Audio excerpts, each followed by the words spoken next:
नमस्कार प्यारे बच्चों, स्वागत है आप सभी का। जैसे आज हमारी वीडियो में हमारा जो बच गया चैप्टर में उसको कंप्लीट करेंगे और आज का हमारा पहली टॉपिक होगी जल का शुद्धिकरण। आज का हमारा पहला टॉपिक है जल का शुद्धिकरण, यानी कि जल को शुद्ध करना है। जल को हम किस तरीके से शुद्ध करते हैं देखते हैं। जो हमारे बड़े शहर हैं जैसे दिल्ली, मेरठ हुआ, उसमें देखा होगा आपने कि पानी आता है नगर पालिका से। जो हमें नगर पालिकाएं होती हैं वहां से पानी आता है टंकी के थ्रू। गांव में तो नॉर्मली नल वगैरह है तो उसमें वहाँ समस्या नहीं आती, लेकिन जैसे बड़े शहर हैं जैसे आपका दिल्ली में कोई मेरठ में आप देखा होगा, आपके यहाँ पर मेरठ दिल्ली जो बड़े शहर है उसके अंदर नल नहीं होते, ठीक है ना। तो वहाँ पर जो पानी आता है वो किस तरीके से आता है, उसको पानी को शुद्ध करके आपके पास भेजा जाता है, क्योंकि पानी में काफ़ी सारी अशुद्धियाँ मिक्स हो जाती हैं जिनमें घुलनशील भी होती हैं और अघुलनशील अशुद्धियाँ भी होती हैं। तो जो जहां पर प्लांट है, जहां पर लगा होता है, किस तरीके से होता है उसको देखते हैं। इसमें हमारे पास टैंक होते हैं, वाटर टैंक होंगे। 4 प्रकार के वाटर टैंक होते हैं। थोड़ा ये ज्यादा बड़ा हो गया, इसको छोटा कर देता हूं।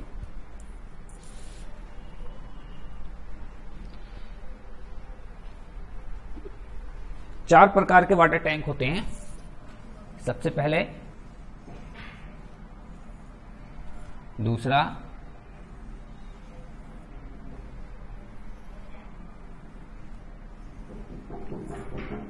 तीसरा और ये लास्ट इधर। पहले वाले वाटर टैंक में पानी छोड़ा जाता है। पहले वाटर टैंक से दूसरे में पानी को छोड़ा जाता है और इससे इसमें छोड़ा जाता है और इससे फिर फाइनली इसमें वाटर टैंक में पानी आता है और यहां से ये घरों में पानी को भेज दिया जाता है। और कहीं जहां से भी पानी आ रहा है यहां पर जल आपका लिया जाता है। तो अगर हम पहले की बात करें तो पहले को तलछट टैंक कहते हैं। पहले मैं लिख देता हूं फिर समझाऊंगा क्या होते हैं। दूसरे को भार टैंक कहते हैं।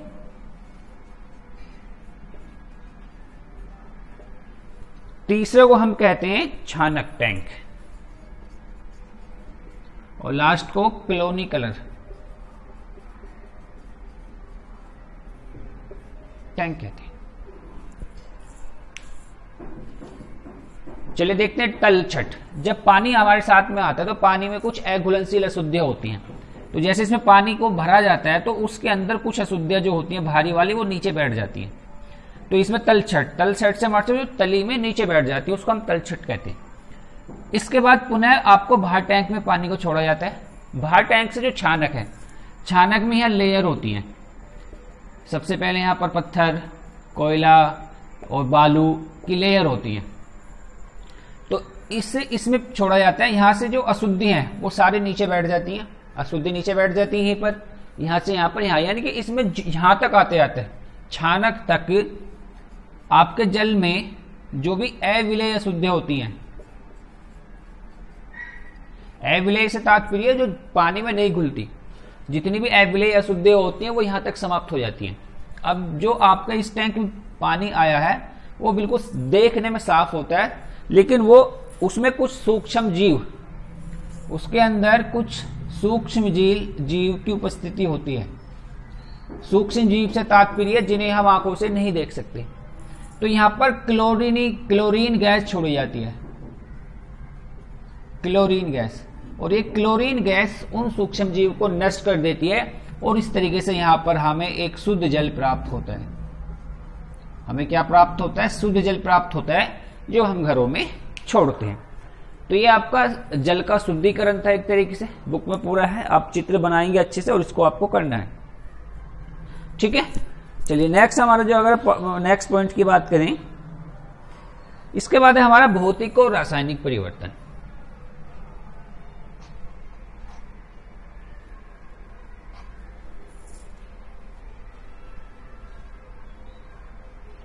नेक्स्ट हमारे पास पॉइंट है भौतिक और रासायनिक परिवर्तन।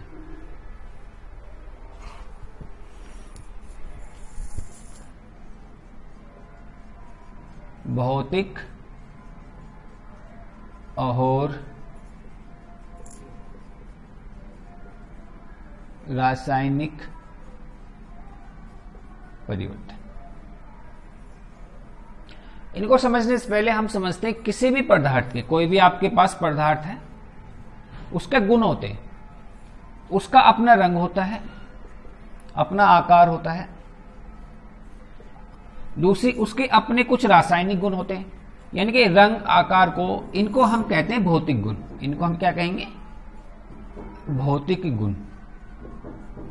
उसका अपना कुछ दूसरे गुण होते हैं, जैसे उसका स्वाद हो सकता है, किसी दूसरे पदार्थ से क्रिया करने के बाद, यानी कि क्रिया अभिक्रियाशील अगर क्रिया करता है तो उसका गुण बदल जाता है, वो भी होता है क्रिया करने के बाद। तो ये उसके रासायनिक गुण होते हैं, इन्हें हम क्या कहेंगे? रासायनिक गुण। यह सब समझेंगे। यदि किसी परिवर्तन में पदार्थ के भौतिक गुण परिवर्तित होते हैं, यदि किसी परिवर्तन में पदार्थ के भौतिक गुण परिवर्तित होते हैं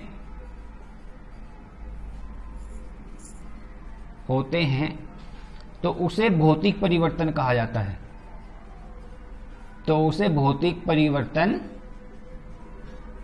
कहा जाता है। जैसे उदाहरण के तौर पे लकड़ी का काटना,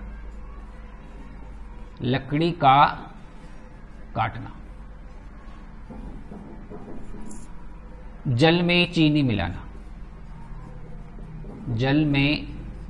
मिलाना, यानी कि उसके रंग और आकार, देखिए उसका आकार बदला है, केवल चीनी मिला दी, सॉलिड से द्रव होगी। बर्फ का जमना या बर्फ का पिघलना, तो ये हमारे सब क्या है? एक तरीके से भौतिक परिवर्तन है। ये क्या है हमारे पास? भौतिक परिवर्तन। ये हमारे पास भौतिक परिवर्तन की डेफिनेशन है, यानी कि ऐसी परिवर्तन में जिसमें केवल उसके रंग या आकृति बदलेगी। आप लकड़ी हमने काट दी रहेगी तो लकड़ी, उसका गुण नहीं बदला, तो वो क्या है? आपका भौतिक परिवर्तन। आपने बर्फ को जमा दिया, है तो जल ना, वो पानी है ना, वो तो जल है, पानी है, तो ये आपका क्या है? भौतिक परिवर्तन। केवल उसकी अवस्था परिवर्तन, यानी आकार, अवस्था उसकी केवल क्या हुई है? अवस्था परिवर्तित हुई है। बर्फ का पिघलना, सेम कंडीशन, चीनी मिलाना, नमक मिलाना, ये सारे के सारे भौतिक परिवर्तन के उदाहरण हैं। रासायनिक परिवर्तन को देखेंगे। इस परिवर्तन में पदार्थ के रासायनिक गुण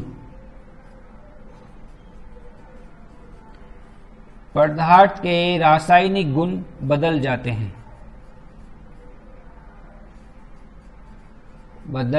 हैं। अर्थात अगर किसी परिवर्तन में पदार्थ के रासायनिक गुण परिवर्तित हो गए हैं तो इस प्रकार के परिवर्तन को हम रासायनिक परिवर्तन कहते हैं। जैसे उदाहरण, दही का जमना, खाना बनाना, जो हम खाना बनाते हैं बिल्कुल बदल जाता है,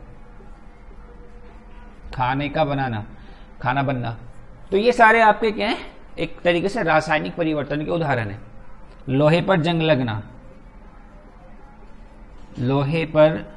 जंग का लगना, ये भी आपके क्या है? एक प्रकार का रासायनिक परिवर्तन की कैटेगरी में आता है।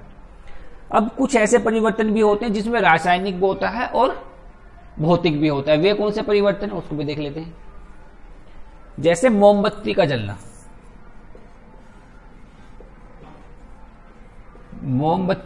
जलना, ये भौतिक परिवर्तन में भी आता है और रासायनिक में भी। क्यों? देखिए, मोमबत्ती ने आपको उसका अवस्था परिवर्तित हो गई है, यानी कि उसमें क्या था?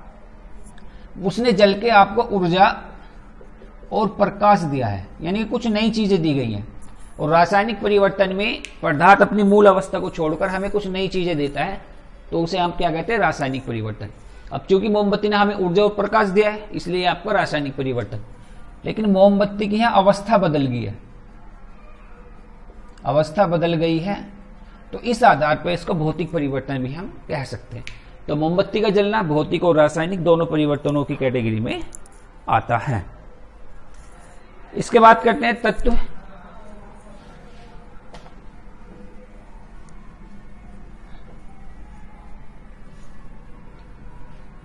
तत्व के बारे में देखते हैं क्या होते हैं, तत्व भी समझते हैं।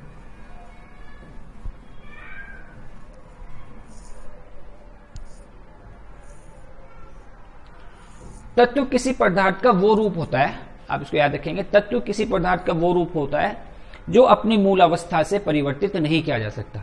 यानी कि तत्व एक किसी पदार्थ का वो मूल रूप है जिसका आप उसकी अवस्था में परिवर्तन नहीं कर सकते। जैसे कोई भी धातु, धातु क्या है? तत्व है। अधातु, अधातु क्या है? ये भी तत्व है।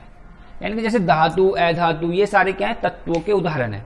ये इनकी मूल अवस्था में रहते हैं और आप इसकी मूल अवस्था को परिवर्तित नहीं कर सकते। ठीक है, तो ये आज हम इतना सीखा। हमने पहले जल का शुद्धिकरण सीखा, उसके बाद भौतिक रासायनिक परिवर्तन, धातु अधातु को हम नेक्स्ट वीडियो में डिस्कस करेंगे। तो आज के लिए इतने रखेंगे, इसको बनाते रहिए, पढ़ते रहिए। तो मिलते हैं नेक्स्ट वीडियो में फिर। जय हिंद।